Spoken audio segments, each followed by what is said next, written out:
fara wa in the narrative future.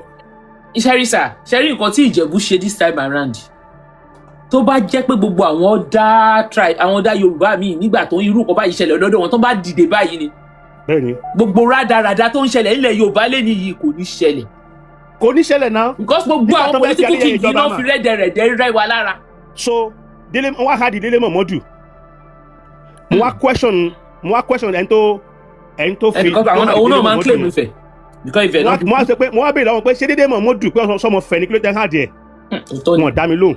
Now wọ́n wá ń suggest pé wọ́n fi Dele Momodu ṣe minister ní ìgbà ìyá kan wọ́n wá ń celebrate mo tako wọn pátápátá. Dele Momodu kì í sọmọ fẹ́ yọkọ nu group yìí.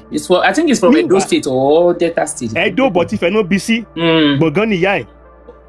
Òótọ́ ni. èmi ni mo lẹ́kọ̀ọ́ lórí group yẹn because ó fẹ́ máa promote ọmọ Adéṣojú Adérẹ̀mí láti jọba. Gbogbo lè tẹ́ ń ṣe mí báyìí ẹ̀kan ní wa lára ni. Kí ló ta fi ní yín lára bọ̀dá? Báwo ṣe ní yín lára?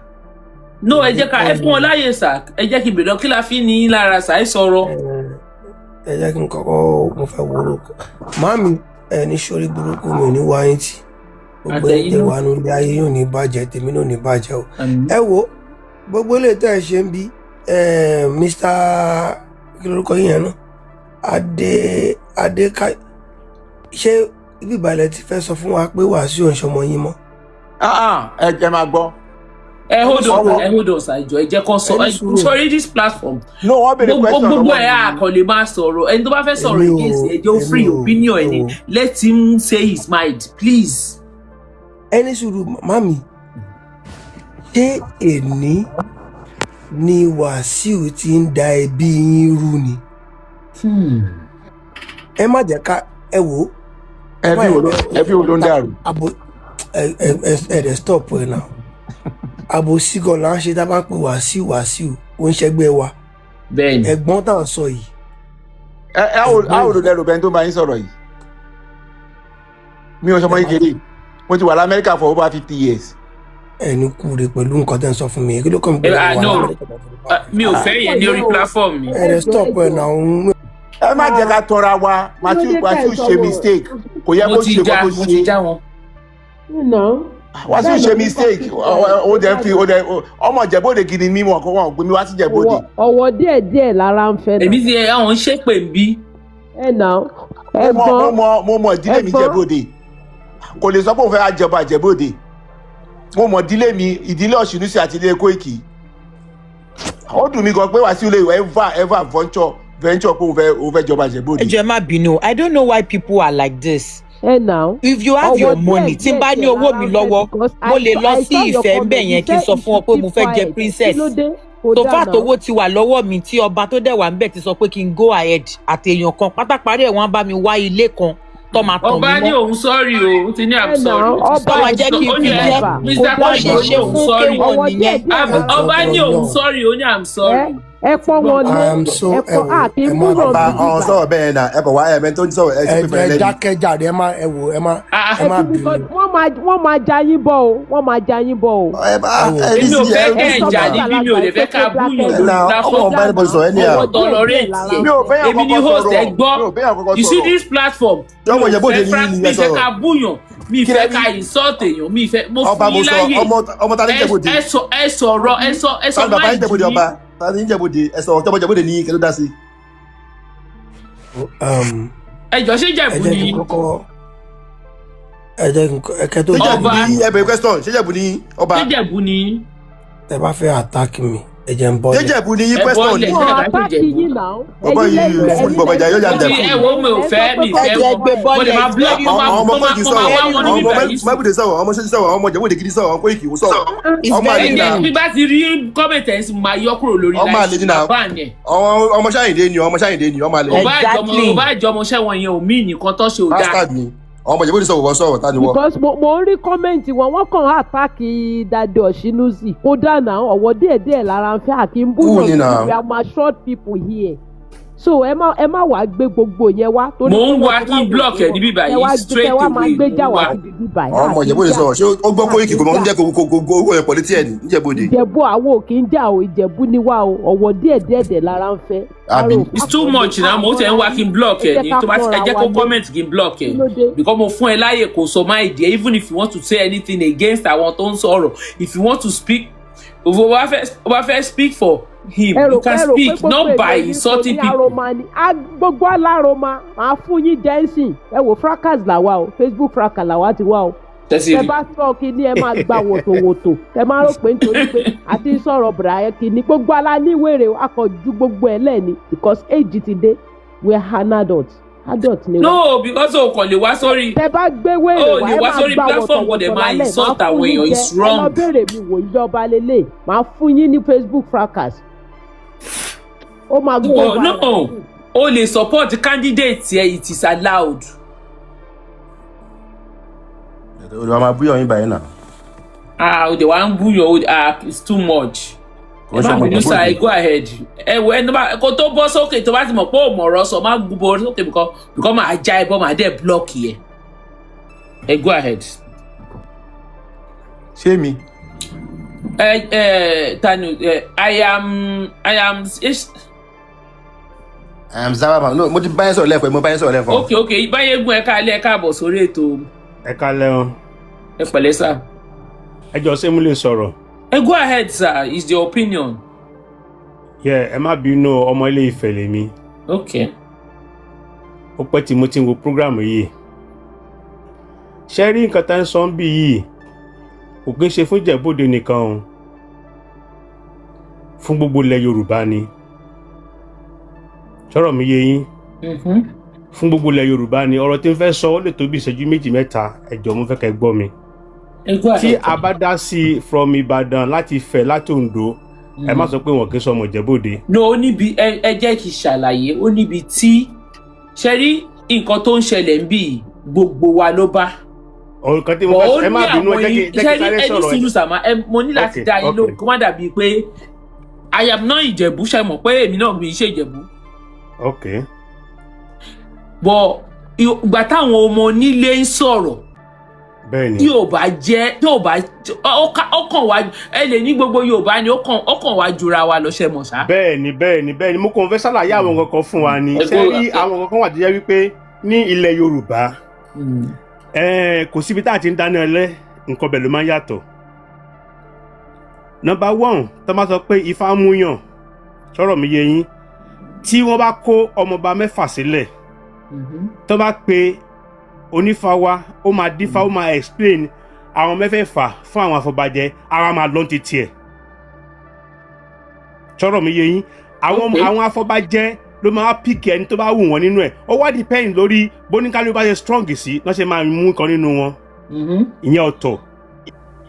Now ṣé wá rí wọ́n ní Ìjẹ̀bú-Òde ò kì í do fá ṣe ti gbọ́ ní bíbá yìí. ṣé kò sí babaláwo ń bẹ̀ ni ṣé rí gbogbo àwa tá ń sọ̀rọ̀ yìí kò sẹ́ni tó mọ bọ́n ṣe ń yan oníkálukú anybody kan sọ̀kọ̀ tó bá ti wù ú tó ń favour ẹ̀ tó mọ̀ pọ̀ bọ́yẹ ṣe ni ó ti yé yín everybody kan sọ ni then nǹkan tí mo tún fẹ́ sọ ń bẹ̀ ni pé ṣé rí gbogbo wa pátápátá ká lọ gbọ́ kinní kan lénìí ẹlòmíín wà tó yẹ pé ó ní owó kò mọ nǹkan tó máa fowó ṣe wá kàn foyè lọ á lọ gbà á. Now anybody tó bá yí pé original ọmọọba tó bá lọ gba oyè ordinary oyè níta lẹ́nìwẹ̀ẹ́ ó ti disqualify rẹ̀ láti jọba nílùú ẹ̀.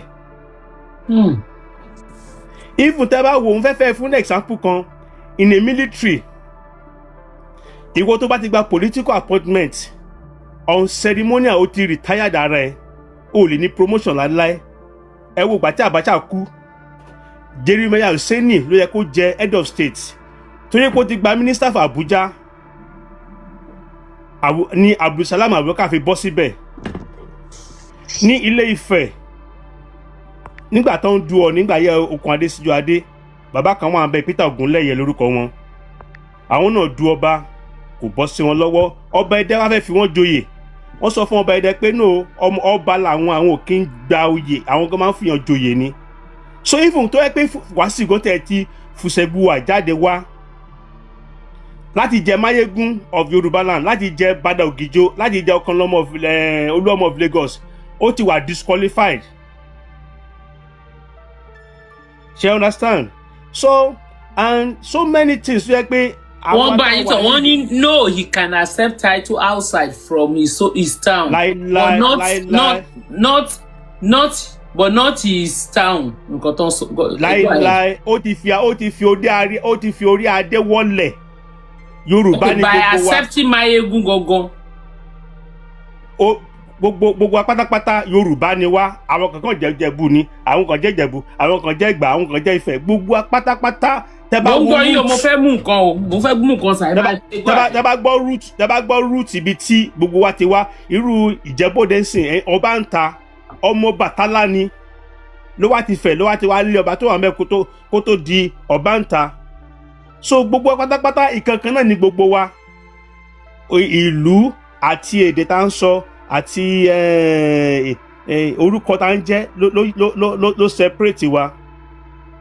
So and ìtàn kan wà tó jẹ́ pé wọ́n tún sọ lórí ètò yìí tó jẹ́ pé mo fẹ́ èmi ọmọfẹ́ ni mí bọ̀ mo mọ̀ dáadáa.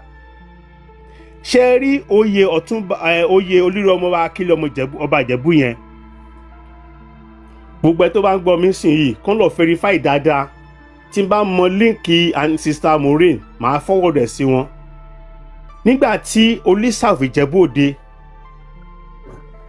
tó fi Ṣùbọ́mi Balógun tó fi jẹ Ọ̀túnba Túwàṣe of Ìjẹ̀bú-Òde, wàhálà ṣẹlẹ̀ ìjàṣẹ̀ láàrin Àwùjalẹ̀ àti Olísà. Ọ̀túnba Chris Ògúnbánjọ wọ́n ti kú.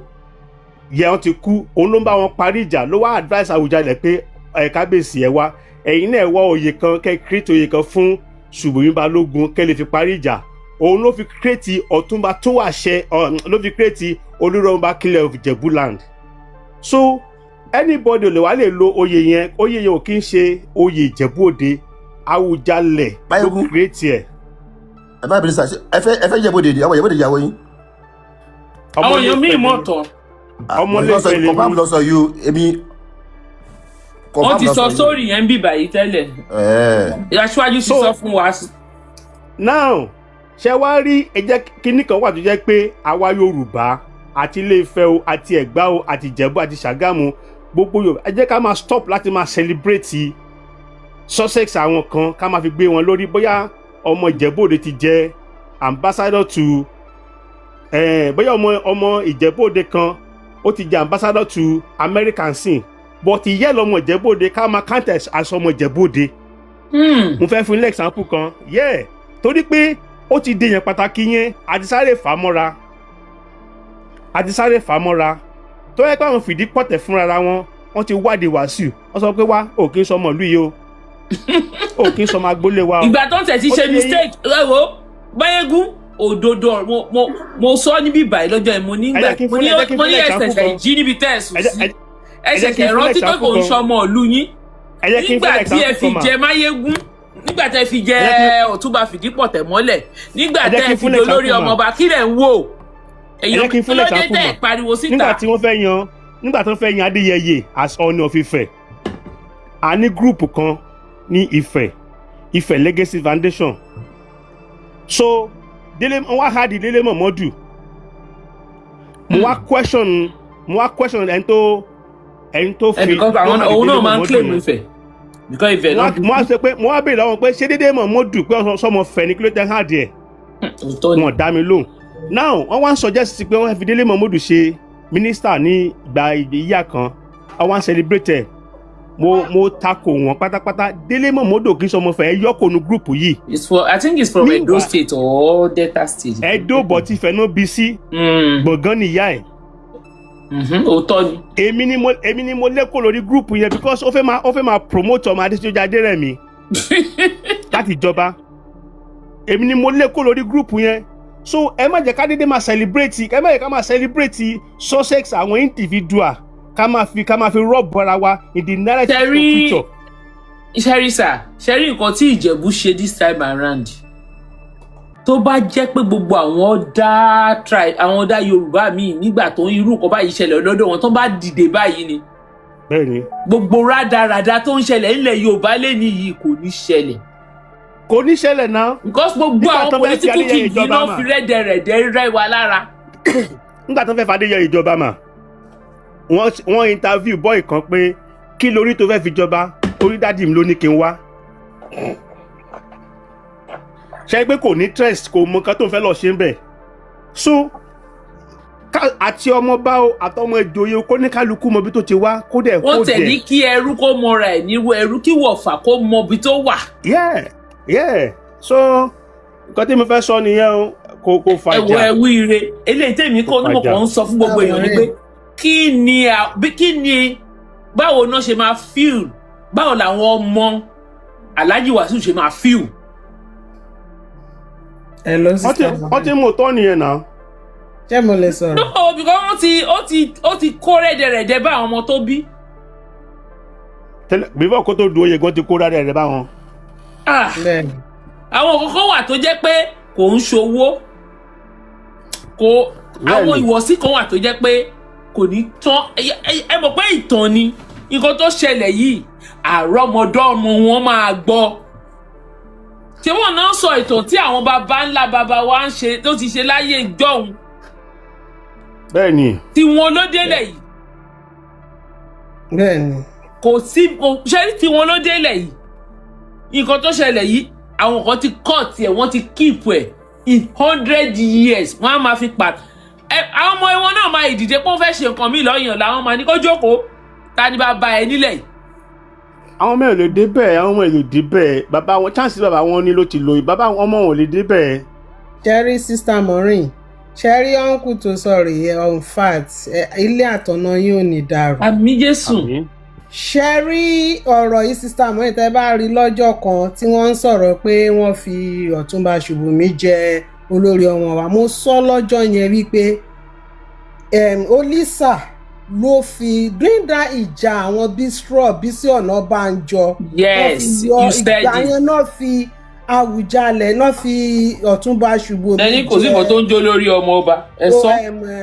Ọ̀túnba ṣẹ́rìngbà táwùjalẹ̀ dé tó máa fẹ́ ṣe meeting pẹ̀lú àwọn olóyè tó kù Àwùjalẹ̀ máa sọ fún Ọ̀túnba Ṣùbọ́mi fún olóyè Bisrod ṣó máa fún ẹni náàyè. wọ́n bá fẹ́ yóò máa ní ṣó máa fẹ́ ẹni náàyè.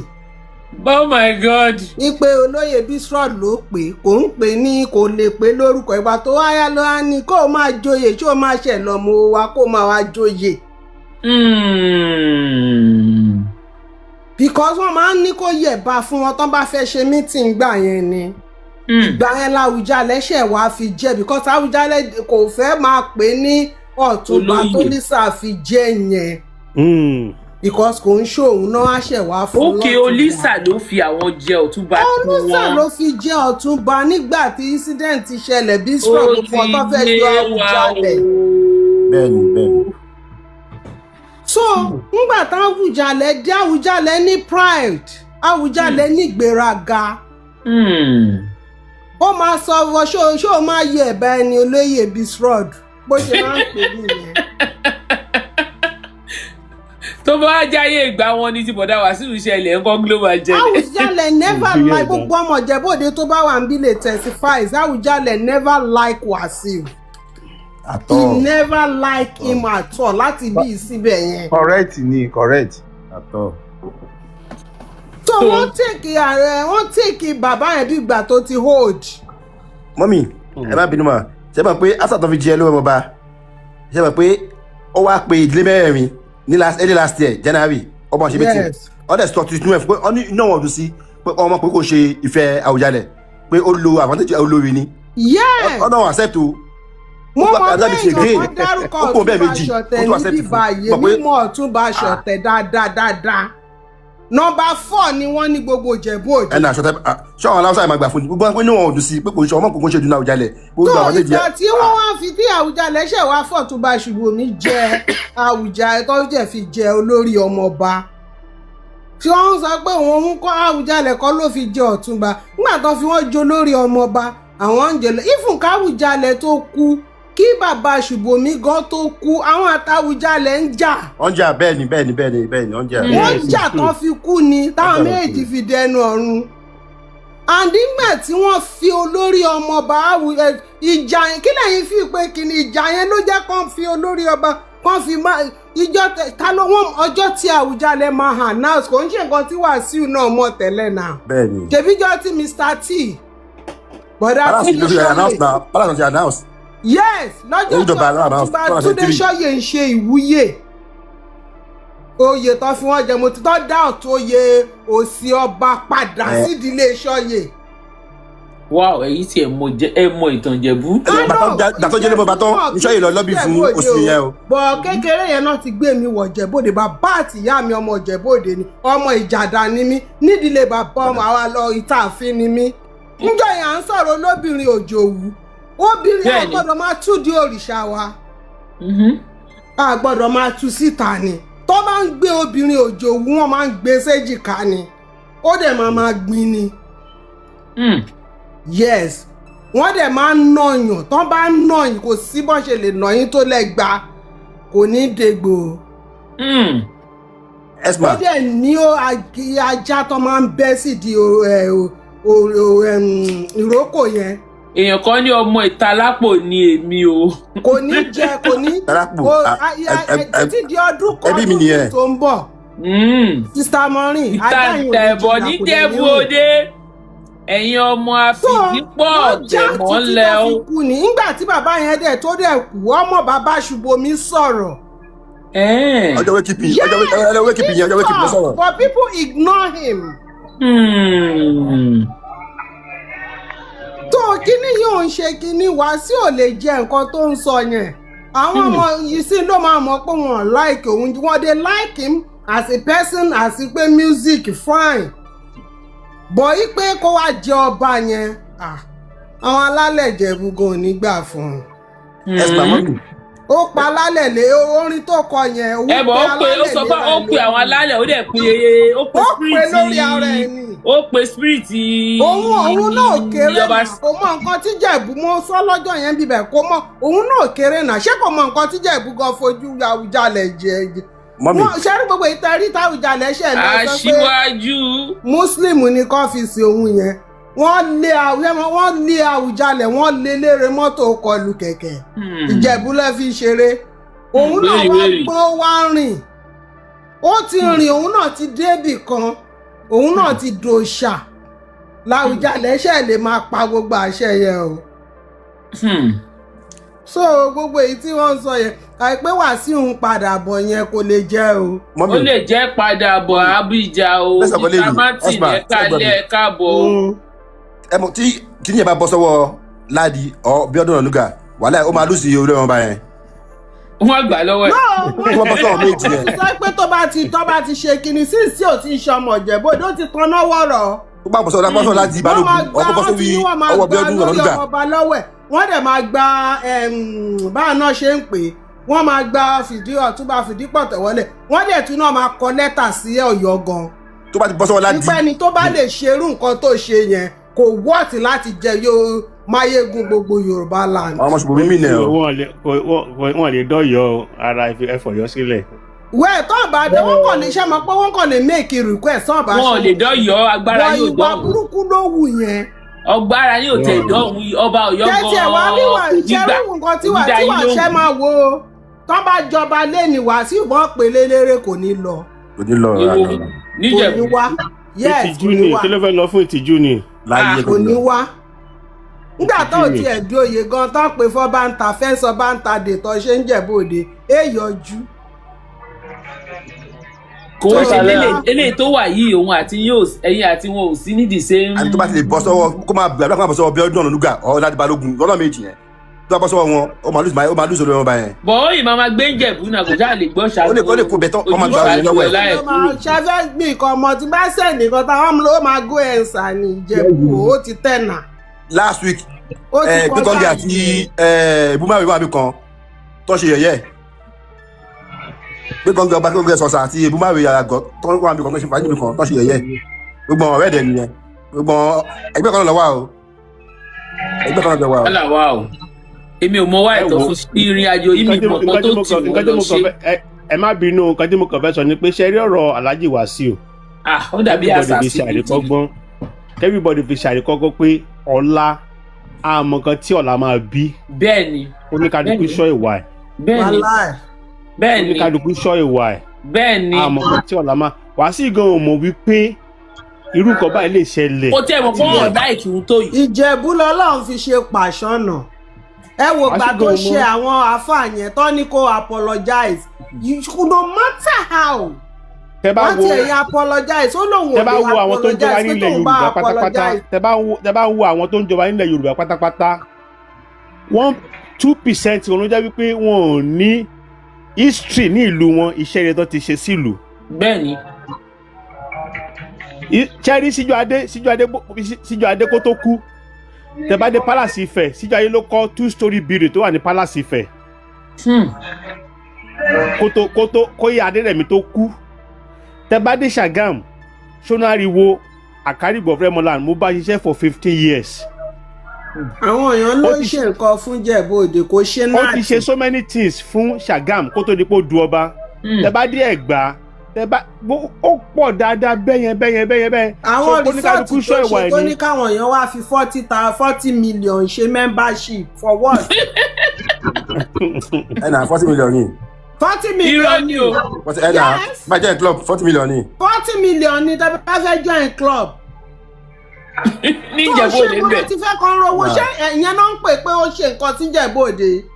Wọ́n ló ṣe bakery wọ́n ló kọ́ ọ̀tún wọ́n dẹ̀ ló gbalẹ̀ ìfẹ́ mo ní Ìjẹ̀bú wọ́n ní kí ló ṣe fáwọn.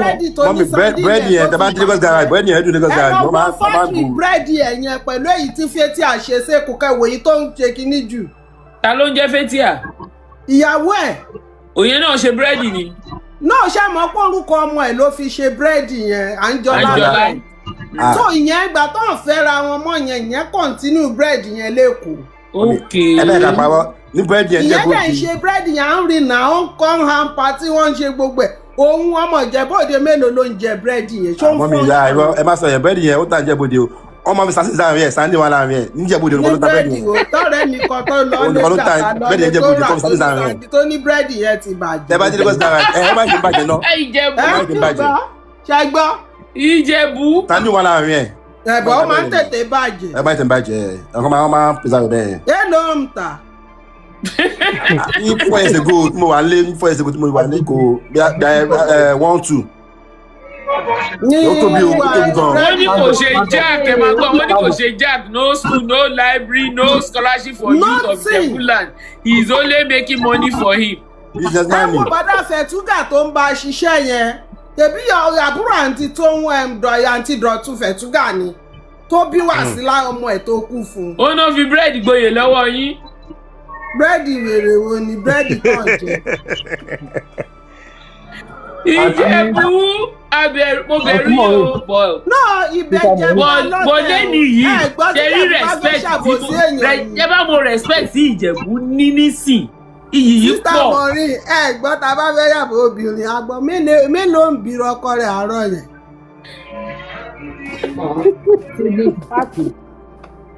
Mélòó ń bìrọ̀ ọkọ rẹ̀ àárọ̀ yẹn ṣé mo mí nìyí ẹ̀ṣà. Mi ò mọ èlé ló bí fún ọkọ àárọ̀ ẹ̀. That means first husband there. So àmọ̀tọ́ ara wa. Ṣé tẹ́lẹ̀ tẹ́lẹ̀ nísìn mo bẹ̀rù wọn. Mo bẹ̀rù wọn ẹni mi ò sẹ́wọ̀n pọ́n mi ìmọ̀ pọ́n lé tó yìí mo bẹ̀rù wọn. Díyà ṣẹ́rí díyà ń jẹ́ ọkọ̀ Sister Maureen. À ń ṣe ẹgbẹ́ ọmọ Ìjẹ̀bú Òde Descendant Association ní UK bíbá. A fẹ́ ṣe first launching lọ́dún yẹn lọ́hùn it's over 10 years ago now. Wọ́n wá ní àwọn tó fẹ́ ṣe chairman bó ṣe dárúkọ díyà báyìí èmi tí mo dẹ̀ ti ní díyà sínú nígbà tèmi wà ní secondary school because ìgbà tí díyà wà ní gọ́fúnà àwọn náà ń gbowó orí Ìjẹ̀bú Òde gbogbo tax Odògbólú la máa ń san sí. Ìgbà yẹn ni báǹkì kan báyìí wà ṣé national kí lorúkọ báǹkì yẹn. People's Bank. No national Savannah Bank. Jísàbà no, ìkan wà lọ́nà mo nípa báyìí kò ń ṣe bí national bank very old but I'm talking about more than 40 years ago. National Bank. God bless you, sir.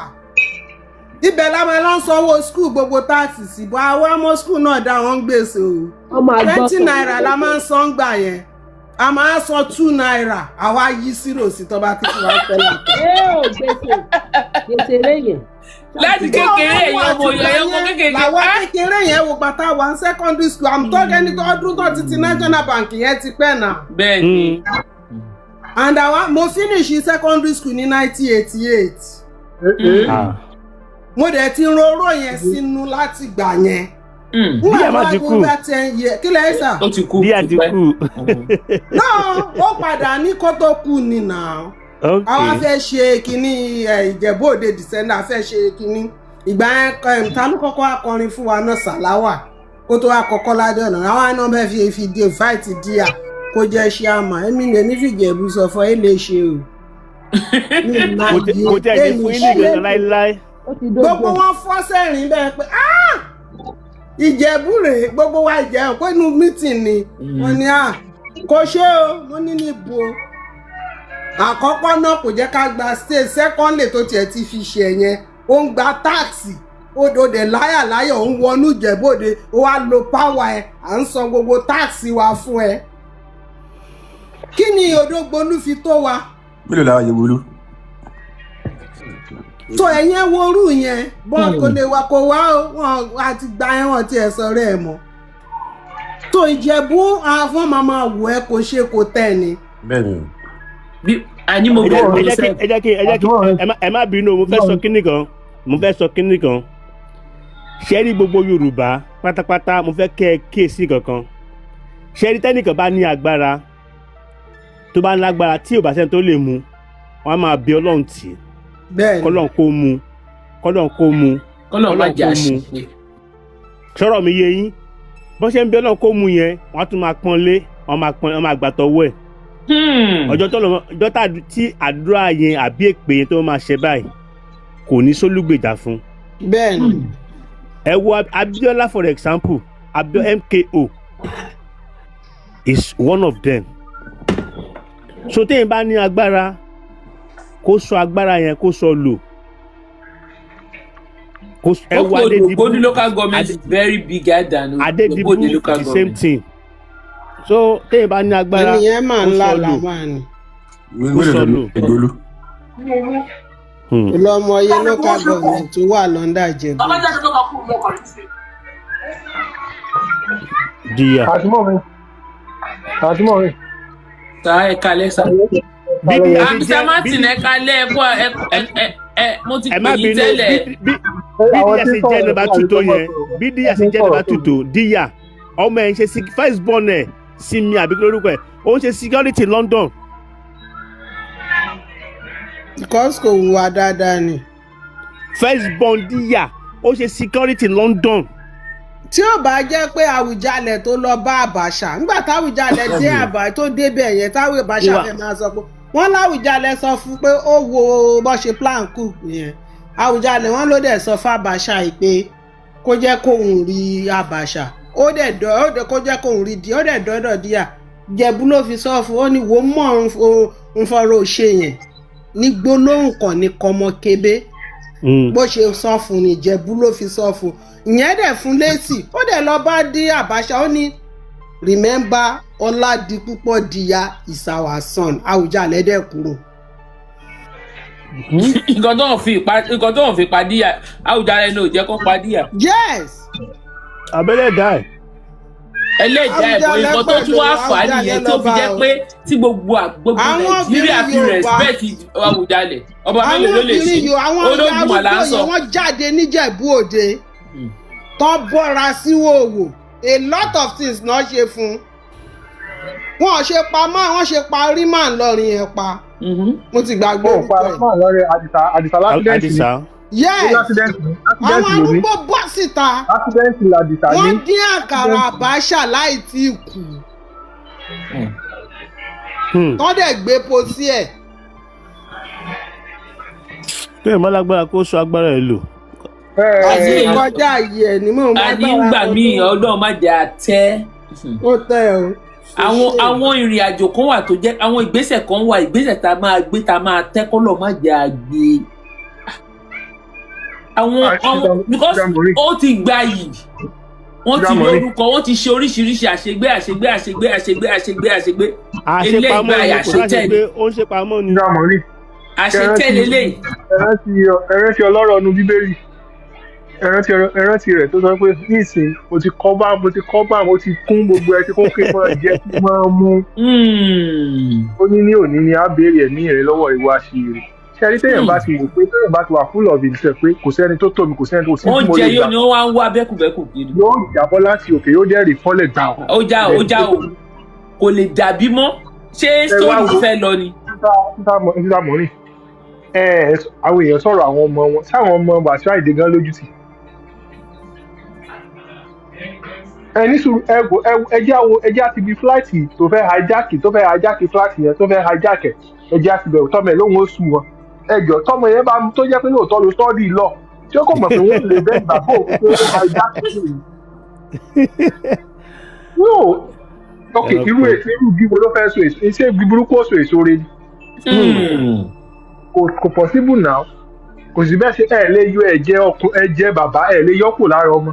wọ́n ní tébù lọ́yà tẹ́lẹ̀ ẹ̀yin tẹ́ wà lórí pílátọ́ọ̀mù yẹn ẹ lè ṣe yan léyìn mọ̀ wọ́n lè máa àwọn táwọn kan bá ń kà báyìí tẹ́ wá pè wọ́n tébù lọ́yà ṣé kò ní. níbo ló ti kó àwọn èèyàn yìí wá ọlọ́wọ́ Elédùmarè. ọmọ yẹn ṣe tébù lọ́yà ó jẹ́ pé ó sọ́ọ̀dì lọ́ọ̀ gangan ó sọ́ọ̀dì lọ́ọ̀ rí lọ́ọ̀. gbọ́ wọn tó ń pè ní wọ́n ní tẹ́mù. tẹ́mù ṣé kí wàá ní tẹ́mù ni àwọn kan wọ́n ní tẹ́mù lọ́ọ̀yà. tẹ́mù náà ní ẹjọ́ torí ọlọ́ tí èèyàn bá sọ́ọ̀dì lọ pẹ̀lú tí bàbá ìdánwò yẹn ṣé kò mọ̀ pé wọ́n lé bẹ́ẹ̀lì àti tẹ́rọ́rìsì ní kó fẹ́ hijack play tó tó wá ló tún wọn sí kọ́ọ̀tù. ẹjọ́ tó yẹ kí ọmọ wọn lẹ́jì ta ló pè bàbá rẹ̀ sí kọ̀rọ̀ pé dáàdì ní tẹ́ ṣe adójútì ní yín o. ó tọ́ ni. ọmọ ìgbà mọ̀ pé ìgbà tó ti wà sílẹ̀ ìyá ìgbà tó ti dá plane. no ẹ̀yin àwa èèyàn ṣe rí ẹjẹ́ mo rí ìkọ̀pọ̀ nọ́tìsì kankan àwa ènìyàn àfúnra mo ń sọ kankan mọ́ láti ìgbà tí ìyá ẹ̀ ti kú sẹ́ẹ̀. ẹ̀tẹ́ ti bẹ̀rẹ̀.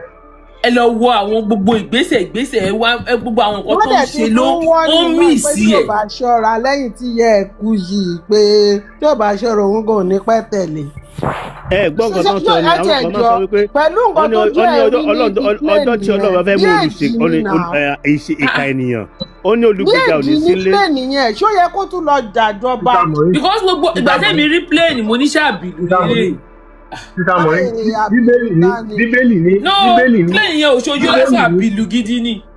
sísàmọ́rin bíbélì ní ègbé ni fún ẹ tó fi ibi san ire torí pé ibi ò ní kúrò nílé rẹ̀. ṣé ẹ pé nígbà ọ̀rọ̀ interview podcast ò ṣe podcast ló mọ̀ ṣe ó Wasiu Ayinde sọ̀rọ̀ kan ó lóun ò kọ́ṣẹ́ lọ́dọ̀ Barrister Barrister ò kọ́ òun lórin. ẹjọ́ kò lọ ẹmọ ìyá tí Barrister jẹ lórí Wasiu Ayinde. Barrister gan sọ ẹ bá wo interview Barrister kan ó ní pé nígbà tí wọ́n fẹ́ ṣe orin kan orin yẹn ni ò bá fi rẹ́ńdà Wasiu Ayinde wálẹ̀ ó ní bàbá yẹn tún lọ padà pa orin yẹn rẹ́ pé ilé tó ń kọ́ gbọ́dọ̀ tọwọ́ òun bàjẹ́ òun gbọ́dọ̀ wó. ó máa ń tún gbogbo wa la mọ̀ pé Wasiu Ayinde kò rórere kọ́ Barrister rí. ẹ lọ wò wọ́n kò síbi tí wọ́n ti sọ̀rọ̀ Barrister pé Barrister ṣe kiri ó ní òkú àwọn sí àwọn òṣèǹ kankan kò ṣe nǹkan lọ́dọ̀ òun. wọ́n ní ó mọ̀ wípé Barrister ò kì í ṣe birthday ó lè lọ organize birthday fún. wàláì ìbáwọn ọmọ yẹn sọ àwọn ọmọ bàrí sọnà. wọ́n sọ yẹn mo gbọ́ yẹn. títí birthday yẹn títí ẹgbẹ́ tí wọ́n lọ ṣe ń London yẹn kò tiẹ̀ yẹ wọ́n ṣe birthday bàbá gan fẹnu ara ẹ̀ sọ́gbà tó nígbà wọn pe 40 pé nígbà táwọn fẹ́ celebrate 40 àìsàn wọn fi dà wọn mọ́lẹ̀ ìyá àwọn fi di àwọn mọ́lẹ̀ káwọn ò fi rí ṣe ẹ wá gbé ẹni ẹlẹ́ni lọ London ẹ wá lọ ṣe birthday. ẹ wá lọ ṣàpàpà ń dodo fún ẹran bàbá láàrin àrè máa bọ̀. bàbá kí lórúkọ bàbá gbẹ̀yìn ló ṣe MC jọ́nà bàbá gbẹ̀yìn lòun náà dáṣà ló ń ṣe. àwọn èèyàn rántí story o. ní water parks. máfíà ni Wasiu máfíà ni o Mafia ni Wasiu. Àwọn èèyàn rántí story o. Kò lè fojú rere. Ẹ má ṣe èyí tẹ́ ẹ bá ti ṣe nǹkan làwọn èèyàn ní rántí o tẹ́ ẹ bá ti ṣe pẹ́rẹ́ tó bá ẹni ṣe àwọn èèyàn lè gbàgbé o. Mafia ni Wasiu, Mafia ni o. Mafia ni o. Bóyá wà ẹ Mafia ni o. Ẹ rí pọ́ ọmọ barista ọmọ bàbá tán interview ẹni yẹn sọ wípé ó lọ́wọ́ ń bẹ̀. Wọ́n nínú àwọn ìbẹ̀dù. Wọ́n sọ̀nà nígbà tó pé wọ́n fún un. Wọ́n dẹ̀ ní àwọn ọ̀tá gidi gbogbo nǹkan tó ń ṣẹlẹ̀ sí wọn yìí wọ́n fi wọ́n ṣe yẹ̀yẹ́ káàkiri gbogbo àgbáyé. Ilé rẹ̀ mi wò pé ìgbà tẹ́ ń pariwo àwọn ọmọ wọn sáwọn ọmọ gan ní tìjú. Eléyìí ni he always comes to Ibadan with guns. Ní Ṣàgámù ìgbàdí olóńdè ló yọ jáde olóńdè nígbà tí wọ́n rí balógun pé ìgbàdí ló yọ wọ́n fọ́ mọ́tò ẹ̀ dànù sí kíláàsì ló wá. Yes. Ìjọba ìkọrẹ́sì ìlú ògùn tó ó sì mọ̀ pé àwọn alájẹ̀bù lówó ló gbé 40 million club lọ síbẹ̀ kò sí gbé lọ Ìbàdàn. Ìgbòho ló máa wá gbà Ìjẹ̀bú ṣe rò pé iná àpànà náà ń Jẹ̀bú àwọn Ìjẹ̀bú òkè náà pin iná àpànà wọ́n mọ bọ́ ṣe. Ìjẹ̀bú wéri bọ́ respect yín ti lẹ́kọ̀ọ́ sí lọ́dọ̀ èmi ò mọ̀ tẹ̀lé mi o bọ́ nǹkan tẹ́ ẹ ṣe fún ilẹ̀ Yorùbá. Ṣùgbọ́n Ìjẹ̀bú ló jẹ́ Bádéjọ náà. Èmi ò ń ṣọmọ Ìjẹ̀bú ṣèbọ́ kọ ni gbọ́kọ́ tèmi sọ ni pé nǹkan tí Ìjẹ̀bú ṣe fún ilẹ̀ Yorùbá tẹ́rì nǹkan tẹ́ ẹ ṣe yìí generation ṣì máa rántí ẹ̀. And wọ́n ti enlighten everybody nísìnyí. Àwọn lẹ́jọ́ ẹ mọ̀ pé náà lè ṣẹlẹ̀ tó bá ṣẹlẹ̀ ní àdúgbò mi báyìí àwọn èèyàn máa jáde síta fún wọn ni. Your mommy is calling you Christian. Nǹkan tẹ́ ẹ ṣe lásán ẹ jẹ́ kó yé wa pé they don't know the power of you see if you know how to use social media the power of social media is powerful.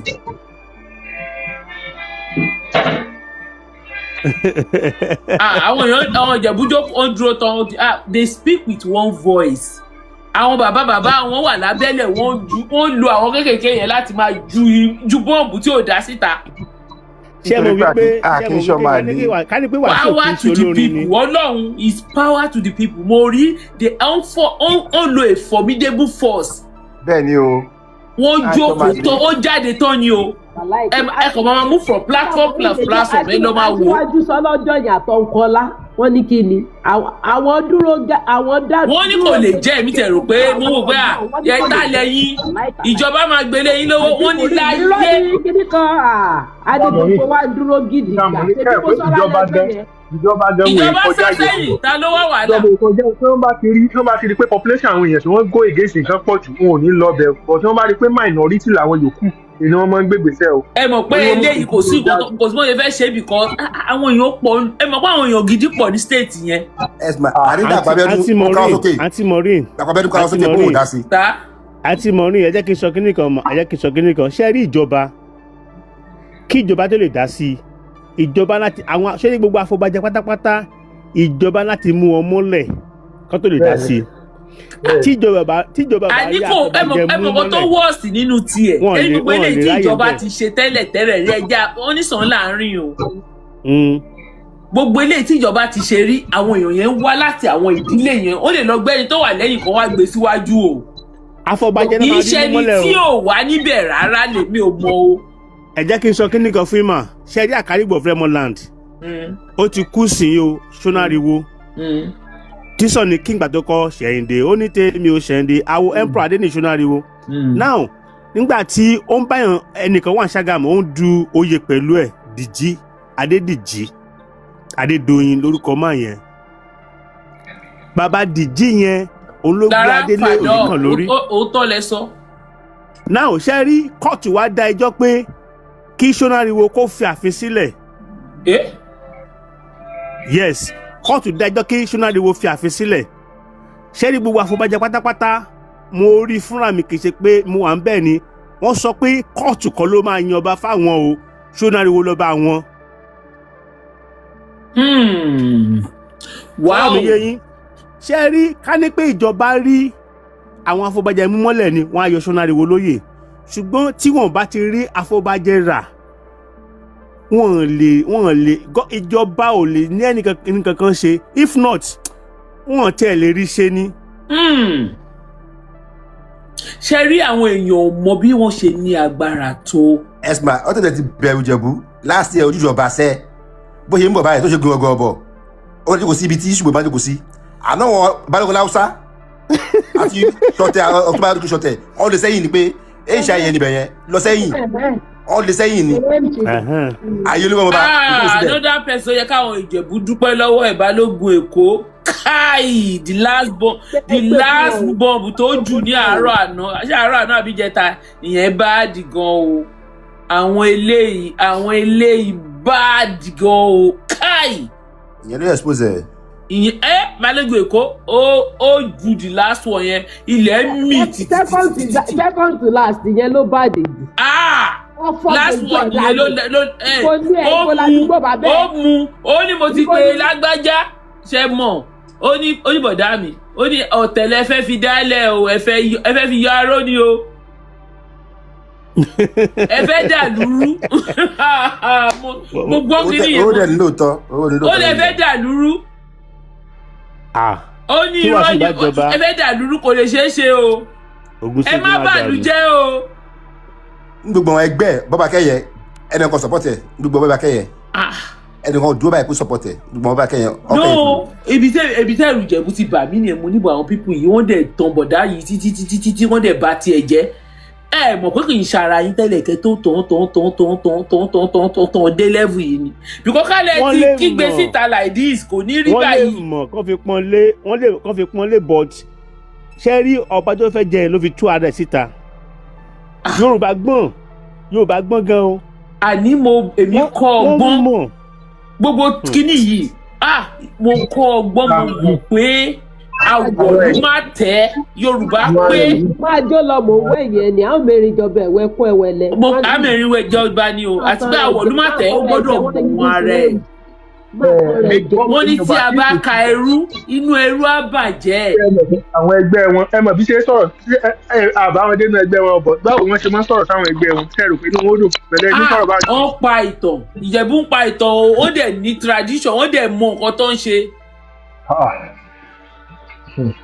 wọ́n ní program yes platform yìí program nǹkan tẹ́ ẹ dá lára lórí platform yìí ẹ mọ̀ pé àwọn fídíò yẹn ó go viral. last week yẹn a máa gba mr mori wọ̀ fún wa báyìí à ń dùn padà ní àwọn. ìgbà kan wọ́n ní mo ti gbẹ̀gún jẹ wọ́n wá bá mi lẹ́yìn wọ́n ní mo gbẹ̀gún jẹ mo ń support brother Wasiu. táwọn Ọ̀yọ́ bá dá sí báyìí ìgbò gbàgà gbàgì gbò ọmọ bọ́dé yìí.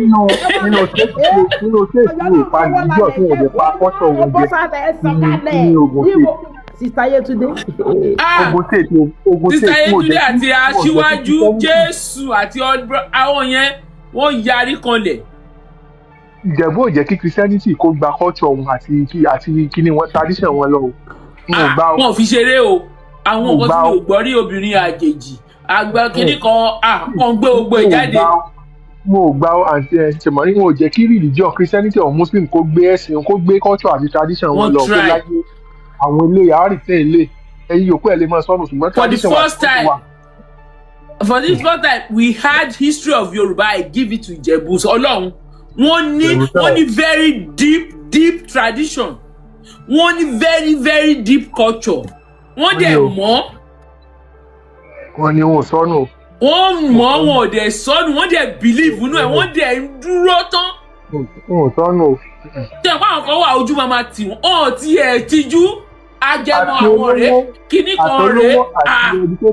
àti educated fellow àti tó kàwé àti tó kàwé Ìjẹ̀bú wọn ò fi culture wọn ṣeré. no mo respect wọn mo kọ́kọ́ wò pé kíní èmi kan ọ̀hún rí wọn bí Ìjẹ̀bú ni mi ìmọ̀ tó yìí rí ó wá wà deep mo ní so Ìjẹ̀bú rí báyìí.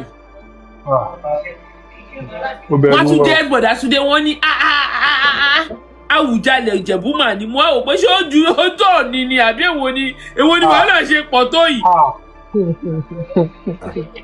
wọ́n ní Àwùjalẹ̀ of Ìjẹ̀bú land kì í ṣe Ìjẹ̀bú Òde o. Ìjẹ̀bú Òde kò jẹ́ Ìjẹ̀bú Òde oníṣàlẹ̀ ìjọba Ìjẹ̀bú Òde oníṣàlẹ̀ ìjọba Ìjẹ̀bú Òde Ìjẹ̀bú pátápátá kò ní Ìjẹ̀bú Òde nìkan. wọ́n ní wàhálà wà o wọ́n fẹ́ fi kọ́ọ̀lù pa mí ṣebí orí program lẹ́rí ṣẹ́rí lẹ́yìn program àwọn program ẹ nǹkan báyìí yóò correct this is the correct one Wasiu ò lè jẹ oyè yẹn láyéláyé máa wá jókòó báyìí. Ebumawe àti gbọ̀ngẹ ẹgbẹ́ kan lọ wà bákẹ́ lọ wà ọ̀hún ẹ̀gọ́ support ẹ̀. No mo wá wò pé ewu level of hatred wọn ò like bọ̀dá yẹn rárá. àtọ̀ ọjà iná ṣe sí. òun ló ó bá jẹ́ pé ó di ọba ni ìlú yẹn máa lànà. ṣẹ́rí tó bá yẹ kó wọ́n try ẹ̀ ní ojúde ọba ọdún tó ń bọ̀ yìí ó máa pín sí méjì.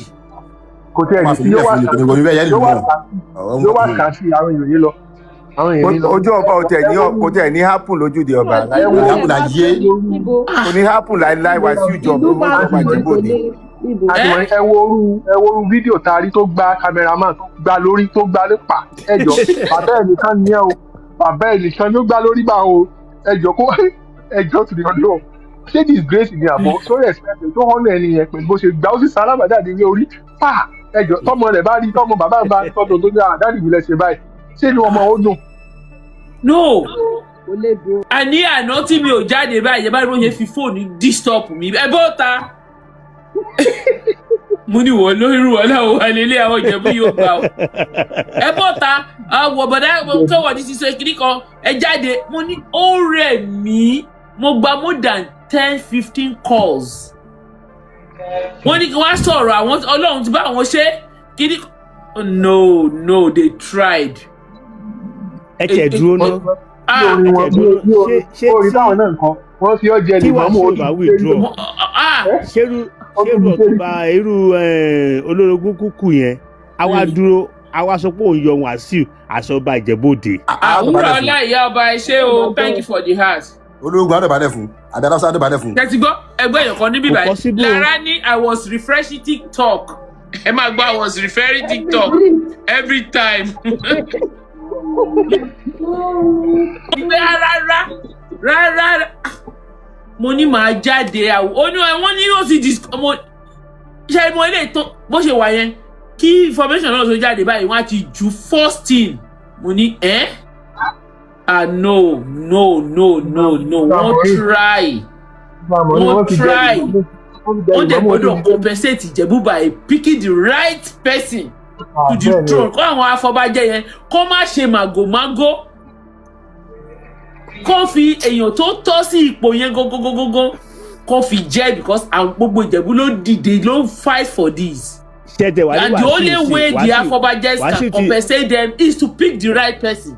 Wasiu gan ti tú da afọbajẹ síta ń sìn tí wọn bá múyàn gidi àwọn gan ti wà ní trouble. tó máa múyàn gidi wàhálà máa so kó ṣe the right thing. àdíndàpọ̀ náà ò dá sí mọ́sẹ́ ó ti káwọ́ sókè ẹ̀rù gan bá wọn láti dá sí.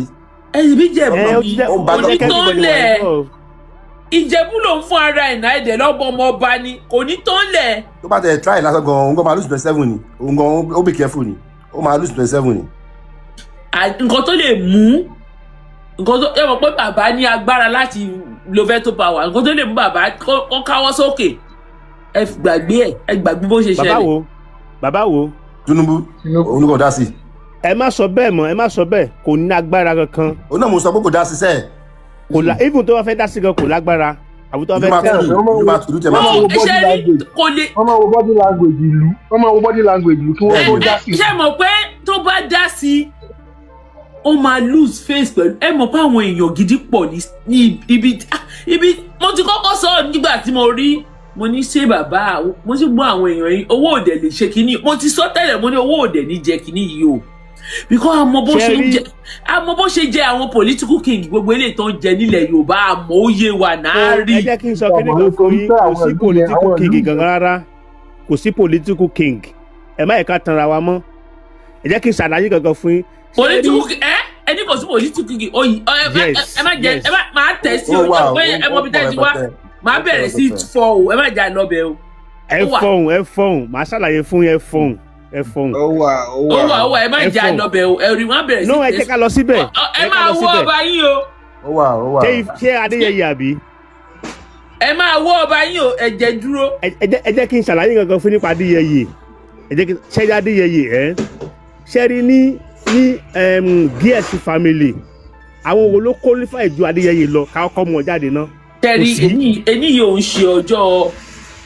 ṣe ọjọ́ Adéyẹyè ẹ má jẹ́ ká lọ síbẹ̀ tẹ́ bá fẹ́ ká tú ẹnu mi wàhálà ni mi pásọ̀sì gbà yẹn náà máa crop ẹ̀ náà máa ní mo sọ eléyìí ẹ̀jẹ̀ àdé mọ́bẹ̀ mi ò fẹ́ sọ̀rọ̀ tó bá yẹ ti qualify ni mi ò fẹ́ mọ̀ bọ̀ tó bá yẹ ti character ni àwọn nǹkan tó wà lọ́wọ́ wa náà ò dáa ẹ má jẹ́ àlọ́bẹ̀ rárá. ẹ mọ̀ kó tó ṣẹlẹ̀. Máyégún mò ń bẹ̀ yìí ẹ má jẹ́ àlọ́bẹ̀ má bẹ̀rẹ̀ sí tutukutu má kúrò lórí ìyá Wàsíù má bẹ̀rẹ̀ sí ṣe ẹ bọ́ọ̀lù ẹ̀mí tẹ wá yìí o ẹ má jẹ́ ń lọ o.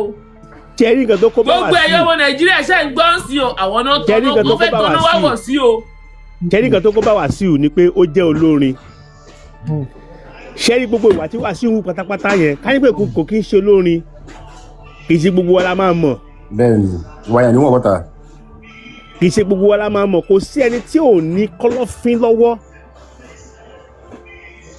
Sọ̀rọ̀ mi yé kò sẹ́ni tí ò ní kọ́lọ́fín àti Síjú Adé o àti Aláàfin o àti Aláàfin Adéyẹmí tó jọba yẹn òun kọ́ ni fámúná fẹ́ mú àwọn Síjú Adé àwọn ni wọ́n rọ gbogbo àwọn Ọ̀yọ́ Mèsì lóyè pátápátá tó sáré yan Ọ̀yọ́ Mèsì tuntun tó fi yan Adéyẹmí Aláàfin Ọ̀yọ́ tó kú yẹn. bọ́ Adéyẹmí Aláàfin Ọ̀yọ́ tẹ̀ ń sọ yìí kò ń ṣọmọ àlè ọmọ ọba ni ọmọ oyè ni. ọmọ ọba ní bọ̀ kò ń ṣòwò ṣe rí ẹjẹ́ ká sọ nǹkan kan sígbà tí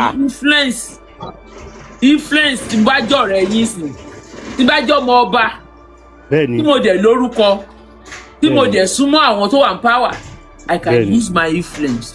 Yes, nǹkan tí mo sọ gan nìyẹn. But kí ni character mi? Kí ni mo gbé ṣe nínú ìlú ẹ̀mọ̀ kó tó bá fẹ́ yan oyè there are so many things tí wọ́n máa wò. Bẹ́ẹ̀ni.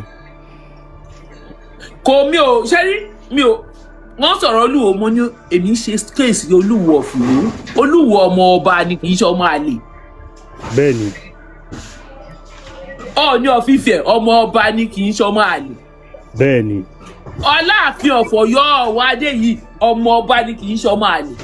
Bẹ́ẹ̀ni. ẹ lè máa ṣé àwọn Elégùṣì ni wọn ọmọ ìdílé oníbàálẹ̀ ní kíní wọn kó tó di pé wọ́n bá upgrade ẹ̀ sọ́ba. So ẹ jẹ́ ká máa sọ mi ò ní wá sí ibẹ̀ nǹkan tí mi ò bá mọ̀ mi ní sọ. Bẹ́ẹ̀ni.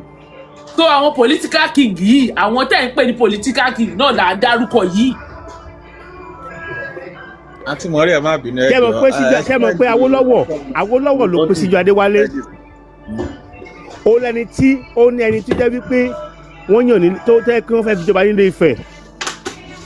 Awólọ́wọ̀ fúnra ẹ̀ ló pè Síjú Adé pé kó máa bọ̀.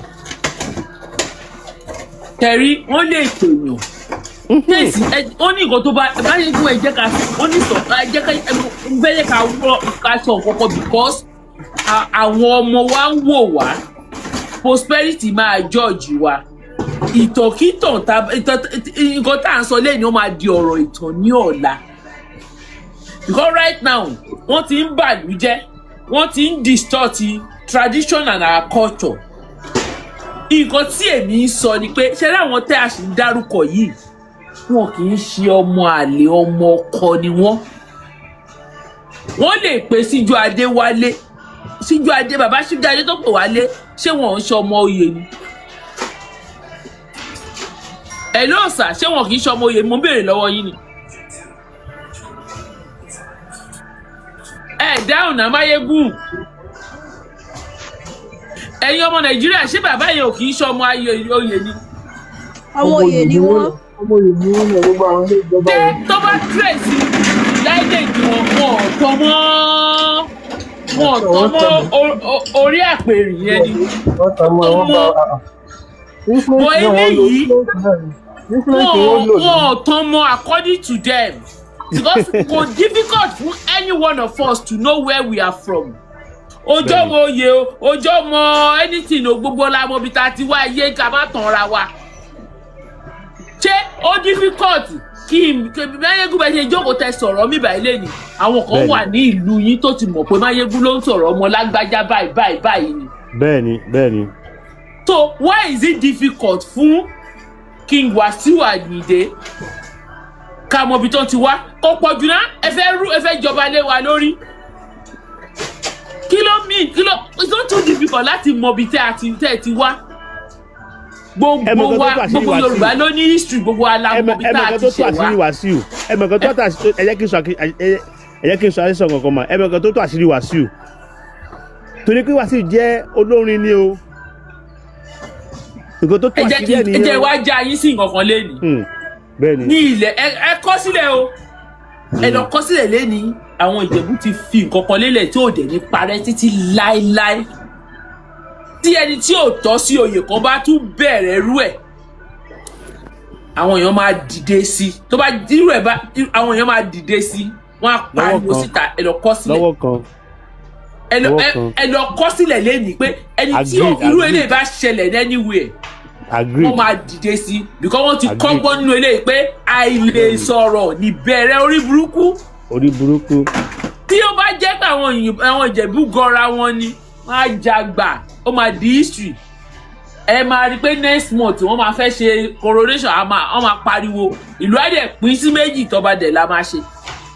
bẹ́ẹ̀ni para. Sista Maureen ẹ má bínú ṣé ti gbàgbé program kan tá a ṣe ní ọjọ́ kan woman kan ń pe woman yẹn ní ọmọ ọbabìnrin. mo mọ̀ ọ́ sọ. tó sọ pé something is going on in the realm now pé àwọn ṣe kankan ẹ understand. ó ní pé there is